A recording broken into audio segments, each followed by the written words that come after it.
When I reviewed the Witcher 3 Switch port earlier this year, it was a cause for celebration. Cramming the entire adventure onto a cartridge was a real technical feat. And yet, there were some things high on our wish list to make it perfect. Firstly, image quality. Through a mixture of sub 720p resolutions and heavy anti-aliasing on Switch, it produced a somewhat blurry end result. And secondly, there was a sense that cross-save functionality with PC would be a perfect match for Switch as well. As seen in the likes of Divinity Original Sin 2, it would turn the game into a kind of portable extension of the maxed out experience back home, creating the best of both worlds. Well, as luck would have it, developer Saber Interactive and CD Projekt Red felt the same way. And so today, we have the latest patch 3.6, an update that introduces some major new settings and features. The changes promised for this are outlined in the patch notes, but in truth, it goes further than it suggests, which I'll get onto later. Performance optimizations are added and touch controls are in, mainly for the menu navigation. The big breakthrough though is that cross-save with PC is included here and works pretty much exactly as you'd imagine. This was the first thing I tried. You get a choice between Steam and GOG stores on the main menu, so no one really misses out. From here, you sign into your account of choice through the Switch browser and then select the individual saves you'd like to upload or download. Now, it's worth stressing you must have all equivalent DLCs and extras installed on PC for it to work properly, but this is the only real catch. Otherwise, it's pretty seamless. Cross-save support is absolutely a game changer. What distinguishes the Switch version and gives it value, I'd argue, is simply being able to play it on the go. Just as we saw with Divinity Original Sin 2, having this flexibility to migrate platform makes the Switch version more justifiable as a package in itself. When you factor in the performance and image quality, Switch's delivery on a big TV or monitor is impressive on its own terms, but realistically could never match what a PC does in the performance stakes. And so, syncing it all up with a top-end PC, after say a long day away from the desk, feels nothing short of magical.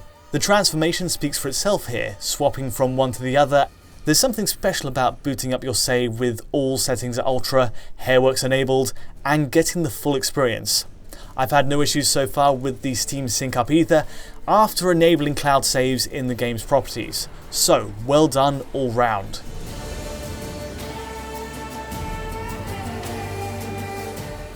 That's the first box ticked then, but what about the visuals and frame rate on Switch? Has patch 3.6 gone the extra mile to improve either, over the older patch 3.2?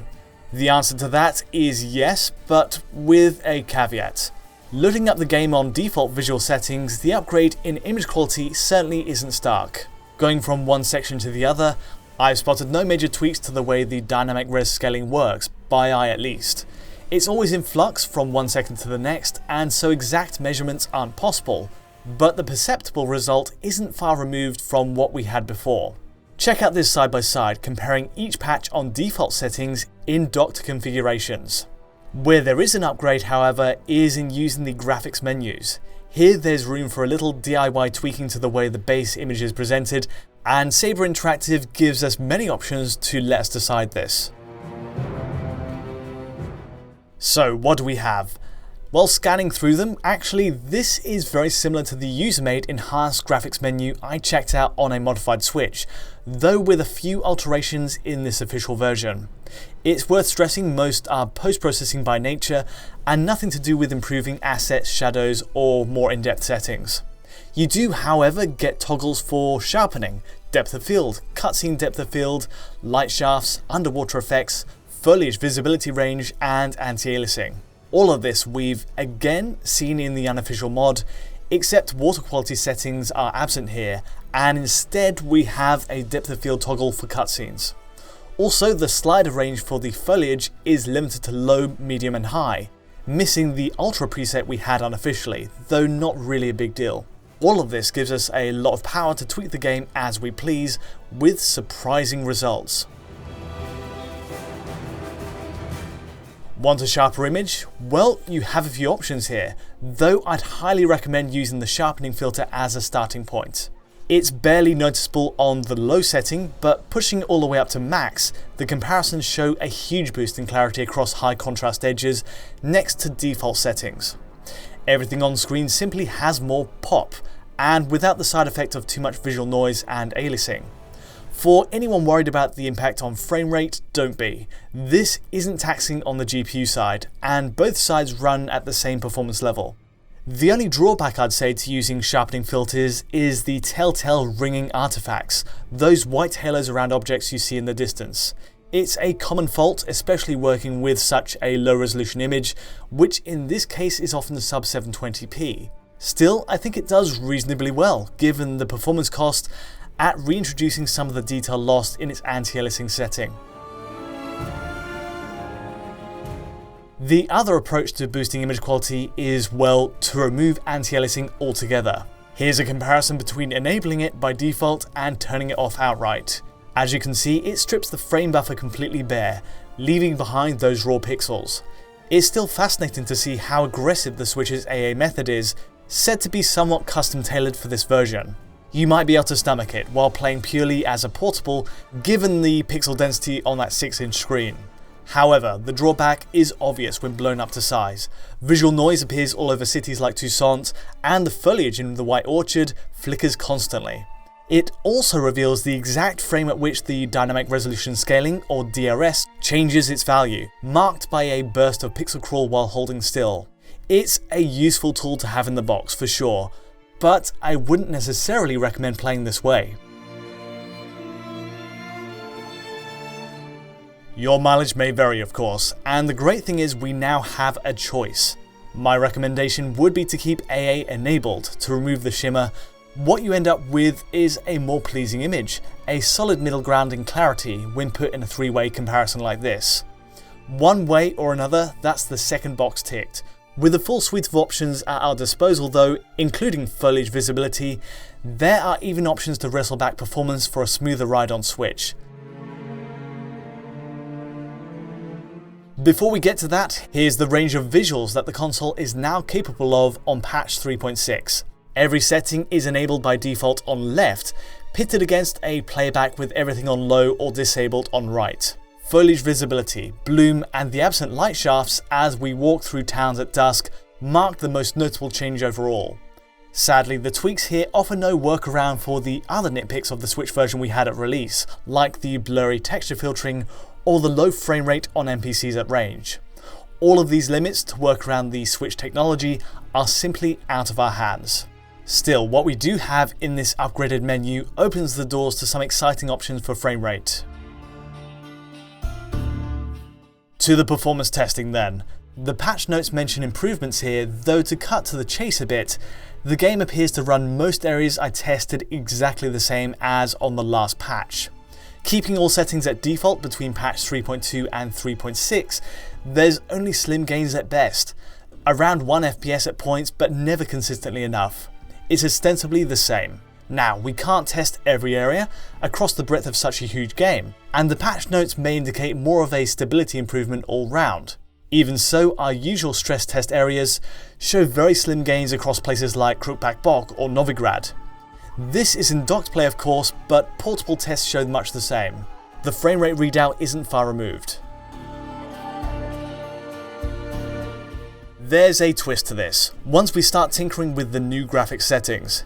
Keeping all tests on patch 3.6, switching all settings off does help hugely in clawing back frame rate in trouble spots. This is largely owing to the foliage draw settings and depth of field options, which, it turns out, are taxing enough to have an impact in dense woodland areas. So, for example, you can claw back 3 to 4 FPS in places like Crookback Bog, making it a near perfect 30 FPS. I've switched all settings off in this case, and plenty could be reinstated, the bloom, anti-aliasing and light shafts, without much impact. For sure, cutting the rendering range on foliage helps enormously in this section. Just be prepared for more pop-in on grass elements. Either way, it goes to show switching all settings off does have a huge impact, and it goes much further as well. The gains in frame rate are even more extreme in cutscenes. The siege on the village, for example, uses a taxing depth of field filter which is removed on the right side of this comparison. This makes a world of difference to the frame rate reading. Alongside the other disabled post effects and low foliage visibility, you add an extra 5 FPS on average to a playthrough with everything disabled.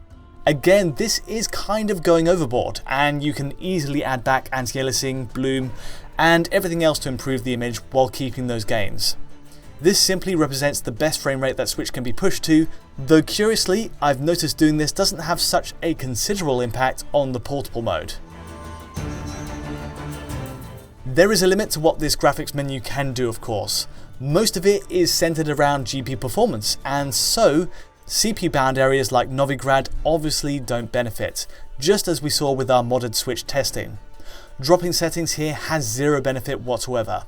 Indeed, the only regret is that Saber Interactive and CDPR aren't able to tap into the high clock speeds on Switch at all, which, if we flash back to those tests on our modded console, solves a lot of these frame rate problems.